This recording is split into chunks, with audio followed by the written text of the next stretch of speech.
my babies, it's Auntie Trice with another video for you. If you have not done so, please head on over to all of my other social media platforms and follow me on there. Hit the like button on your way in here, you guys, and don't be afraid to subscribe to Auntie's channel today because you know you're coming back. I'm waiting on you, my babies, and I got my handy dandy phone, and it's time for us to get into the tea for today.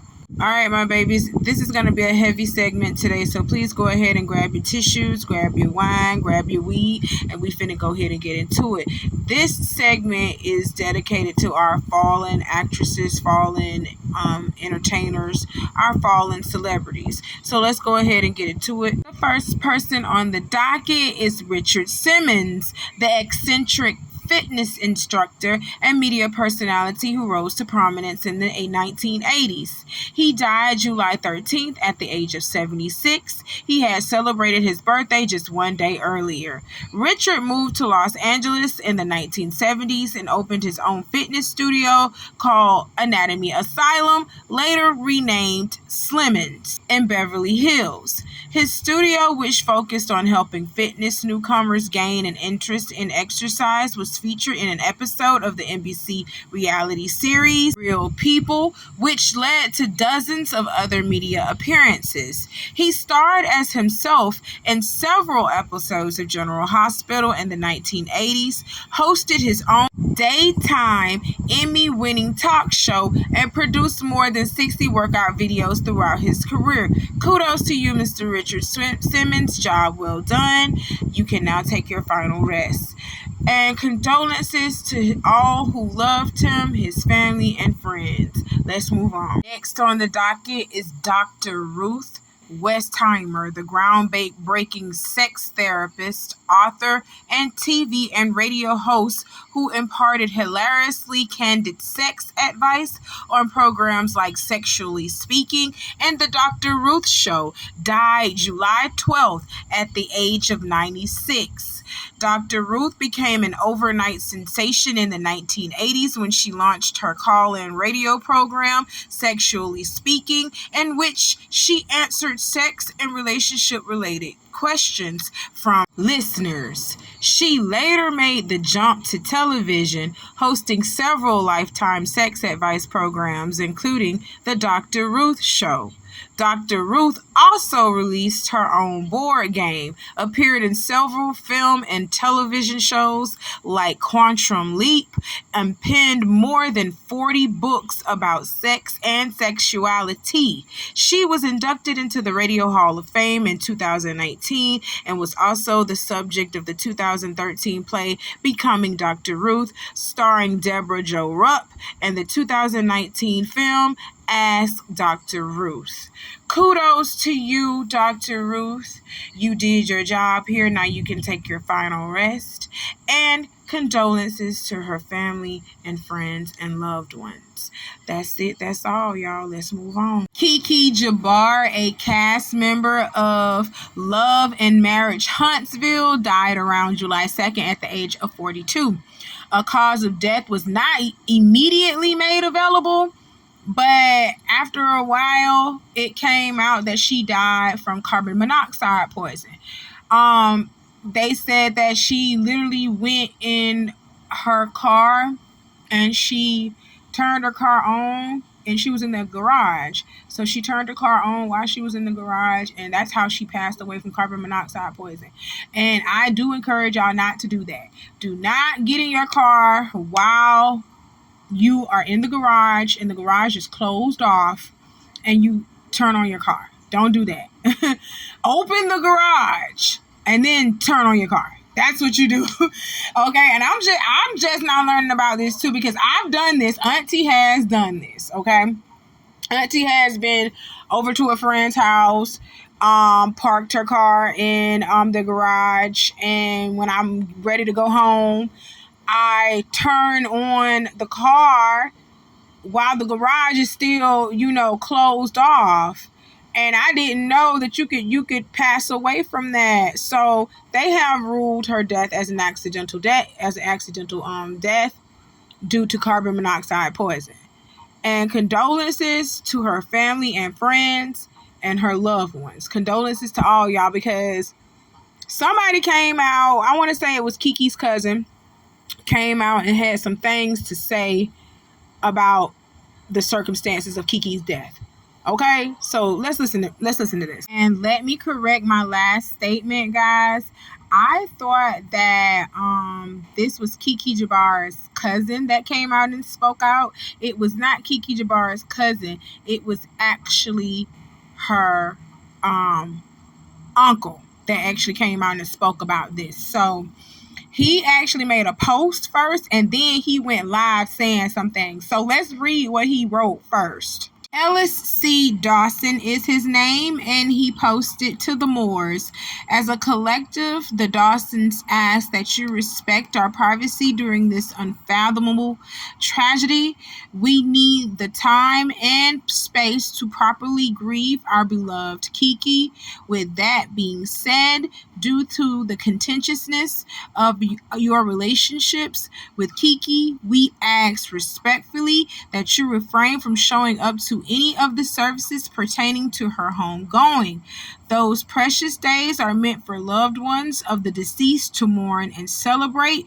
The uncouth behavior and vitriol that you all have continuously spewed towards Keke in her final years have left an everlasting impact and spark indignation in us, the Dawsons. I'm saying it publicly so you can get to Wanda, it can get to her daughter, it can get to her sorry ass son-in-law, it can get to all those people on that show. The way that y'all treated her in life, y'all got her down there to Texas and you alienated her. And my folks had to spend hours and hours and hours on the phone trying to reassure her, trying to help build her confidence. Our entire life for months has been circled around her mental stability. And you guys did everything possible to push her over the edge. So I'm asking you, because we don't want any problems. We peaceful people, and we don't want no problems. We don't want no issues, but we asking you, do not attend no service for my niece. Do not keep her name out of your mouth.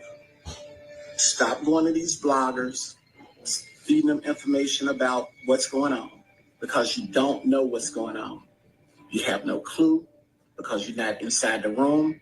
So you have no right whatsoever to be putting out any information about Keke whatsoever. So, and I want y'all to tell Wanda, her sorry ass son-in-law, her bullshit ass daughter, stay away from our family. Keep Keke name out of your mouth. Have the same energy that you showed towards her when she was alive. You don't love her. You never loved her. So don't even post that. Because if you loved her, it is no way possible that you can make up lies about her and her family and tell bits and pieces of information about her life that should be private to a family, but you fed it to these bloggers so they could ridicule her, cause her to have haters, cause people to disrespect her. That's what you did.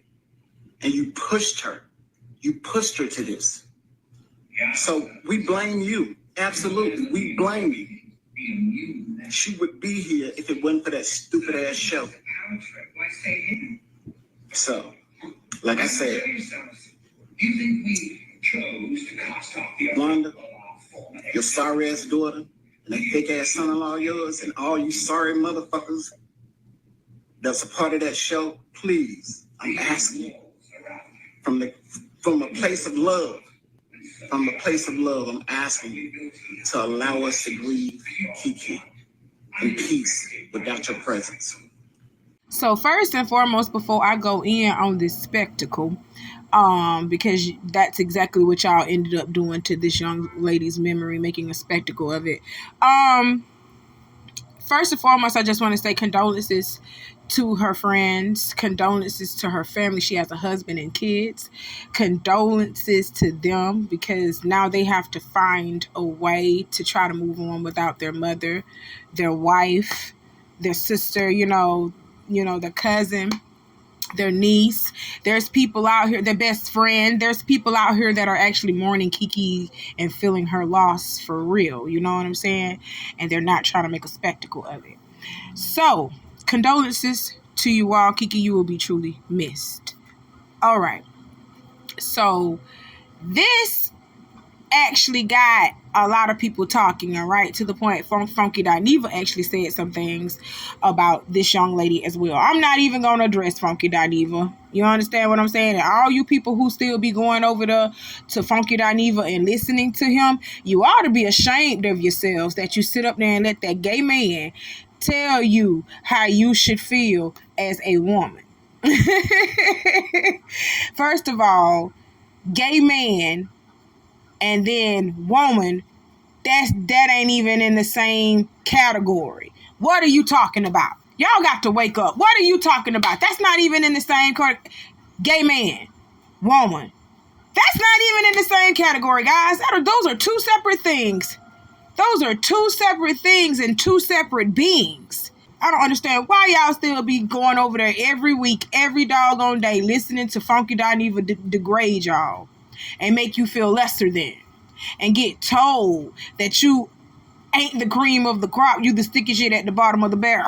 That's what he telling y'all, and y'all accept this and go over there every day. But Auntie tell you to hit the like button, or just help me out with cash apps or something if you ain't even gonna hit the like button, or even just tell a friend about me. Tell a friend to tell a friend about the Auntie Be Knowing YouTube channel. You can't even do that.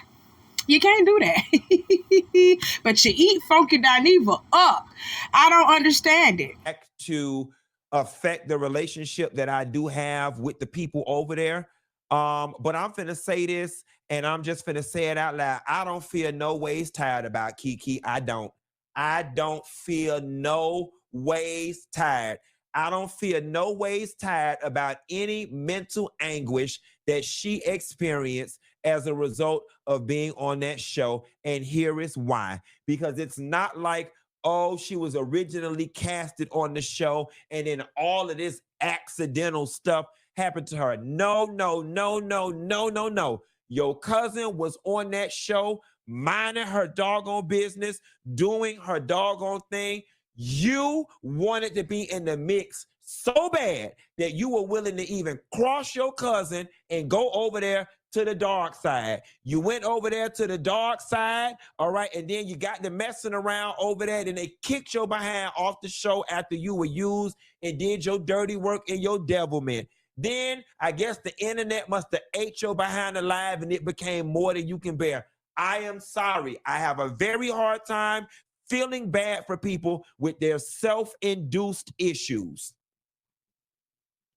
None of what Kiki went through had to be. It was all self-induced. And secondly, I'm sorry. You are in charge of your mental well-being, your mental health, your esteem. If you already knew your esteem was towed down to the ground, if you already knew you was unstable and fragile, then you shouldn't have ran your behind up on that TV. And moreover, you shouldn't have ran up on the TV doing dark, nasty, dirty stuff that eventually came back to bite your behind in the butt. I am sorry that a family is grieving. I am sorry that this woman didn't have any better ways to cope if she did, in fact, commit suicide. However, nobody did nothing to you, baby. Nobody did nothing to you. Everything that you experienced as a result of Love and Marriage Huntsville, you brought it on yourself. You brought it on yourself. And I'm sorry, you don't get to go off and do something tragic to yourself and then expect everybody to automatically change their position and have a whole bunch of doggone sympathy. I am sorry that that some children lost their parents. I am sorry that a husband lost their wife. But when it comes to Kiki and whatever she may have been experiencing mentally, I don't feel no ways tired. I am very upset with both of these men's behavior, and I'm just gonna tell you why. A woman has just lost her life. A man has just lost his wife. He has become a widow, and he has become a single father now because he has to raise children on his own. And y'all just sitting over here just making it a spectator sport. Y'all sitting over here just making it a whole lot worse for them during this time. You understand what I'm saying? First and foremost, let's talk about the uncle, because he actually started this off first with his little post and then going live. You alluded to the fact that this girl may have done something to herself, that this girl may have harmed herself due to the show. And because you came out all in your feelings and all in your emotions, because Letitia, Letitia was all posting on Instagram and stuff like she's so sad that she done lost her cousin, but yet didn't want to make up with her cousin whatsoever. So, you know what I'm saying? You didn't want to make up with her, but then she died. Oh, if I only had that one time to just talk. You had plenty of times to talk to her, Letitia, but you refused to. So I don't want to hear nothing about it now that she's passed. Don't sit over here and make them statements. So I did understand what the uncle was saying when he said that, but there's a time and a place. You understand what I'm saying? This young lady has just lost her life. Your niece is gone. And yes, Letitia is out here being fake.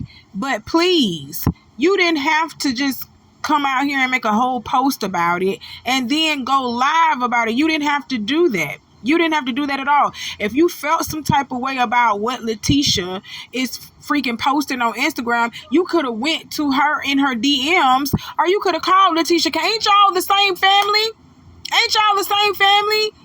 Ain't Miss Wanda like your sister? Isn't Kiki's mom Miss Wanda's sister or something like that? These are first cousins. Y'all are all within the same family, so why can't you just pick up the phone and call Letitia and tell Letitia, girl, stop BSing online. You know damn well you went fucking with Kiki like that. Stop playing. Stop playing and stop putting on for them people. You are embarrassing the family. That's what you should have did privately, not publicly, and making a spectator sport of your niece's funeral, of your niece's death proceedings, of her final time on earth. You understand what I'm saying? Like, this is how y'all sent her out with all this mess. Why black folks can't do right? I'm sorry. Every time it do get like that. Every time when a funeral come around, black folks get heated and start showing their ass instead of coming together and just putting these folks away nicely. And just putting these folks away like nicely without no drama. Come on now, we got to come together. Stop all this. See, when you can't come together as a family and be a family unit, you allow people like this, like Funky Dineva, to come in and say all disrespectful things about your family members and to say all kinds of just fuckery about your family members. That's what happens when you're not a united front. That's what happens when you're not, seen as a strong family front. People come and just pick apart your shit. So I didn't like how he just came out here and did this, regardless of which way Kiki was going or what she had done between her and Letitia. Regardless of how you felt about that, Kiki is gone. Respect this woman. That's all you had to do. Respect this woman. But you just had to throw that little extra sauce in there. You just had to throw that little extra sauce. That's what y'all do. Y'all sprinkle that little razzle dazzle on there, and then your fan base eats it up for some reason. I have no idea why, but I am so sorry. This man is so tasteless and tactless. It don't make no sense. It don't make no sense. This woman ain't even cold in the ground, and he's speaking on her like that. Because I want to say this came out on the 10th. This came out on the 10th. Like, this woman wasn't even in the ground 2 weeks. Or hadn't even been in the ground all the way. Like, she ain't even got no maggots on her. And this man talking like this about that lady. But this is who y'all follow. This is who y'all follow, though. That's just crazy. But to the loved ones of Kiki Jabbar, I pray for y'all. My condolences. I'm sad that this happened to her and the way that it happened to her. I'm just sad about it because she's not here to defend herself. Her children are mourning. Her husband is mourning. And then, commentators and YouTubers, big YouTubers such as Funky Dineva, make a spectator sport out of somebody's real life. This is real life. That man lost his wife. Those children lost their mom. This is real life. Let's take our heads out of our asses for a moment and just really look at it. This is real life. That lady ain't no longer here with her people. That's sad. Let's move on. Next on the docket is Renault White, an occasional actor who became only the second black model to appear on the cover of GQ magazine in 1979. He died on June 26. He was 80 years old. He started modeling in the 1960s, and he was known for championing more diversity in fashion. He walked the runway for Bill Blass in 1969 and went on to appear in shows by Calvin Klein, Ralph Lauren, and Donna Karan. He also worked for the likes of Yves Saint Laurent, Versace, Armani, and various other designers. He came out of retirement in 2023 to model for a Dolce & Gabbana campaign shot by Steven Meisel. Though known primarily for his modeling, Renault also dabbled in acting. He transitioned his good looks to daytime television with a brief stint on The Guiding Light. He was on there from, I want to say, 1986 to 87. That's when he was on there, as William Reynolds. He also appeared in the 2014 TV movie Gun Hill and the 2017 movie Central Park. Take your rest, Mr. Renault. Kudos to you. Job well done.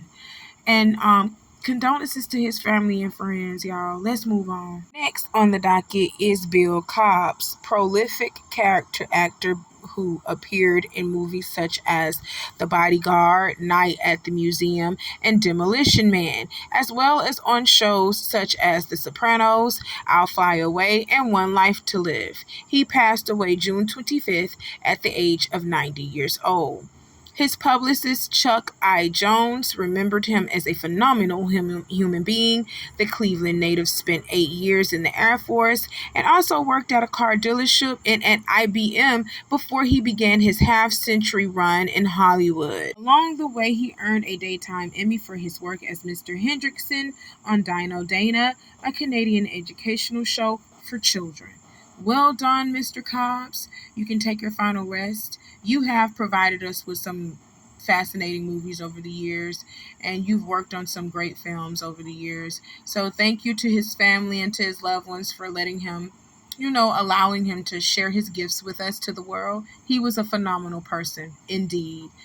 Take your final rest, Mr. Cobbs. Well done. Next on the docket is Julio Fulio, the Florida rapper born Charles Jones and known for songs including Crooks and Reach the Top, which I still haven't heard yet. I'm sorry, and I'm from Florida, y'all. I'm in Tallahassee, and Julio Fulio from Jacksonville, so that ain't nothing but like an hour and a half, two hours away from here, and I still ain't heard that boy music. Cause I'm just gonna be honest, no, and condolences to him and his family. Rest in peace to him. I'm not talking trash about it, but this new school age music is garbage. It's trash. And I don't listen to it. I don't listen to him. So I still haven't heard these songs yet and probably still won't even hear it. But he was shot and killed June 23rd in a hotel parking lot in Tampa. He was 26 years old. Representative Louis Fusco said Charles had been in Tampa to celebrate his birthday and was reportedly ambushed. As a rap artist, Charles had amassed 1.1 million followers on Instagram and nearly 1 million monthly listeners on Spotify.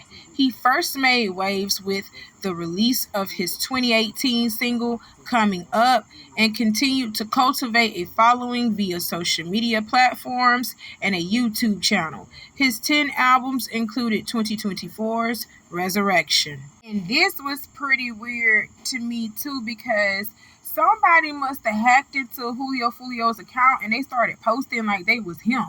Like, we knew that the boy was reportedly shot and killed in Tampa. Hell, we seen the video. Like, the video came out. And I'm not going to play the video here on YouTube because they're not finna strike me down for just playing stuff like that. I'm not finna do that. And that's kind of disrespectful to be playing that boy video over and over and over. As his mother, I would be pissed that y'all are playing his video over and over and over and over of how somebody just walked up on him and just lit his car up like a Christmas day. Just lit him up like a Christmas ornament on a Christmas day. Oh my God, that's just crazy.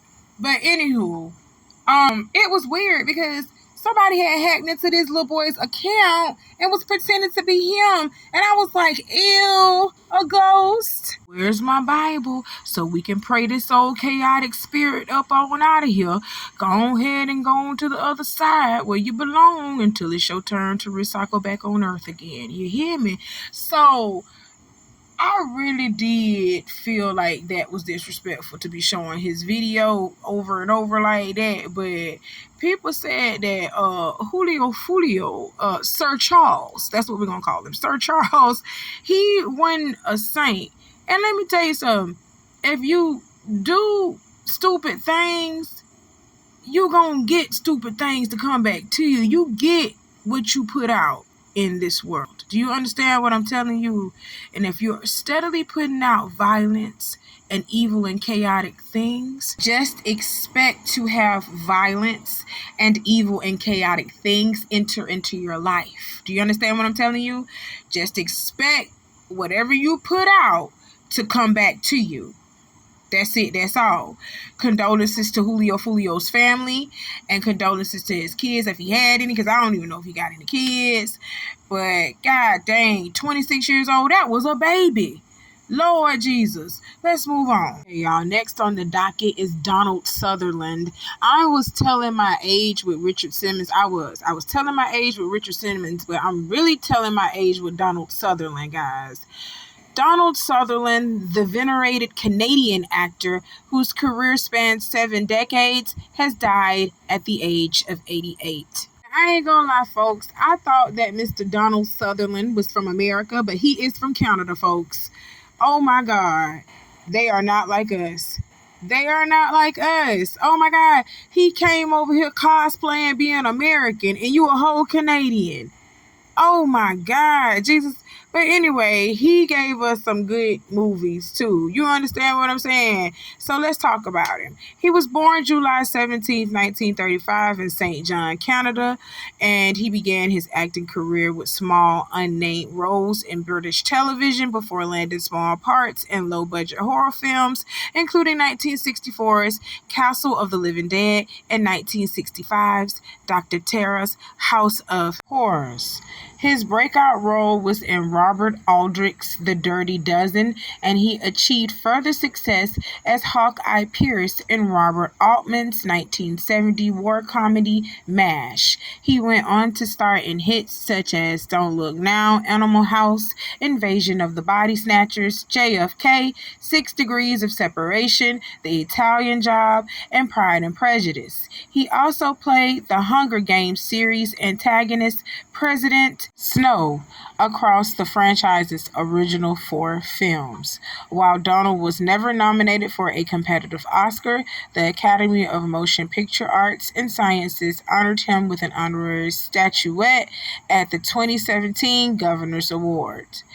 Donald earned both an Emmy and a Golden Globe for his role in the detective drama Citizen X, and an additional Golden Globe for the HBO series Path to War. Donald is survived by his wife, Francine Rassett, and his 4 children, including fellow actor Kiefer Sutherland. Condolences to his family, condolences to his loved ones, condolences to his friends. Mr. Donald, the odds were in your favor, and you led an impeccable life. You did a good job, sir. Well done. Take your final rest. Condolences to his family. Let's move on. Next on the docket, you guys, is Ben Potter. Ben Potter was a popular YouTube star who died on June 8th at age 40 in an unfortunate accident, his wife Natalie announced on social media. Known as a comic historian, Ben was known for creating audio dramas of characters from the DC and Marvel universe, releasing nearly 4,000 videos and amassing over 3 million followers on YouTube. In her lengthy statement, Natalie said she planned to preserve everything her husband had built. To many of you, he was comic historian, voicing stories from across multiple different mediums.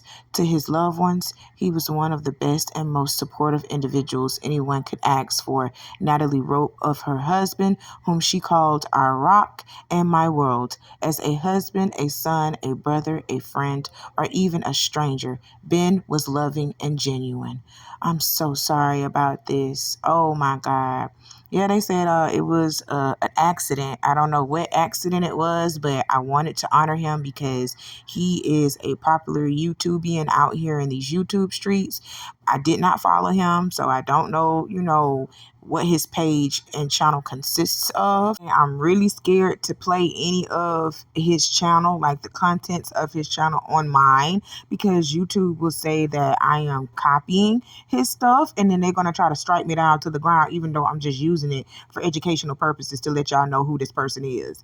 I'm not trying to steal nothing in his video, but YouTube going to try to say, copyright infringement, copyright strike, and then try to take your channel. I can't afford it. But Mr. Ben Potter, from what your wife said, you will be truly missed, sir, and condolences to your family, to your loved ones, to your kids, to your father, mother, all who loved you, known you, and lost you.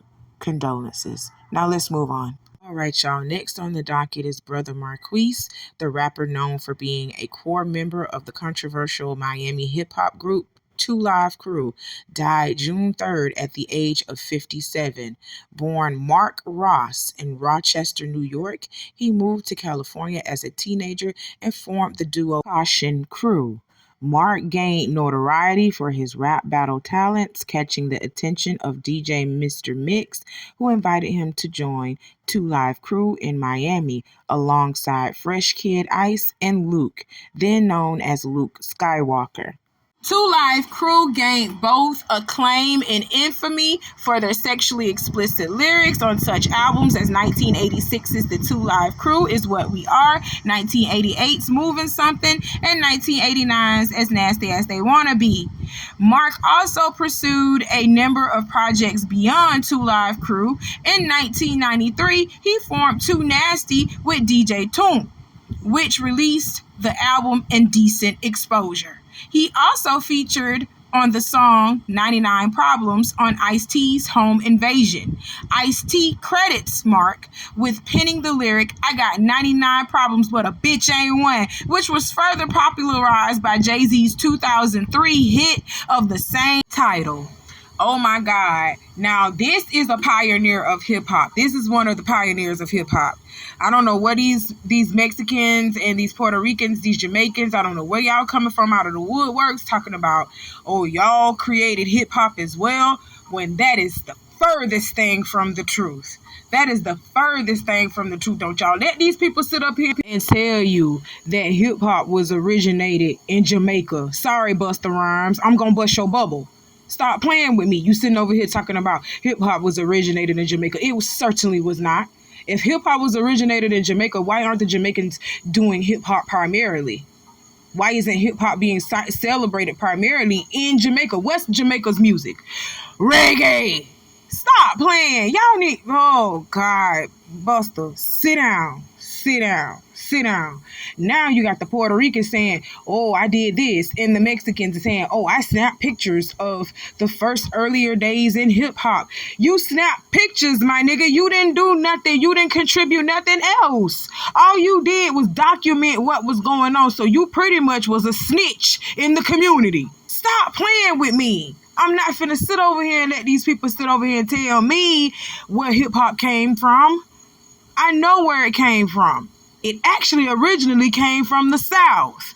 And then it migrated up into the North because that's where New York is, a melting pot. It's just a melting pot of people. That's how that happened. Stop playing with me. I'm not finna sit over here and let y'all take hip-hop like you did country. I'm not finna sit... Hey, y'all see how when we just abandoned country, they came up here and just took that shit. Now Beyonce came in and said, I want to be a part of country because that's originally what we made in the first place. They said, oh no, you whore, you Jezebel. Take your ass back to the hip-hop hippity community where you belong, okay? Stop playing with me. But that's another story, and I don't want to make this lengthy. Let's move on. Kudos to you, Brother Marquise. Thank you for your contributions to American history, American Black history, American hip-hop history. Thank you for being one of the pioneers who actually did something in the community. Stop playing. This man actually contributed talents. He didn't just take pictures. And I'm going to do a video on that. I'm actually going to do a video on that, and I'm going to show y'all what I'm talking about. This man over here talking about taking pictures. Take the pictures. Take the pictures. I got that from Voodoo. Shouts out to Voodoo Doll TV. I'm gonna make a video about it. I'm gonna make a video about it showing y'all what I'm talking about this man and his damn pictures that he took in hip hop. He didn't actually do a rap. He didn't rap. He didn't write nothing. He didn't contribute to nothing in history. All he did was take some pictures. Take the pictures. And he being sensitive about his shit. Anyway, oh my God. But this is becoming a lengthy video, guys. Part 2 of celebrating our fallen celebrities, our fallen soldiers is coming up next, okay? I love you guys. You know how I do. I got some more coming up for you later on. I got part 2 coming up for you next. So click that next, all right? I love you. I'll see you soon. Bye.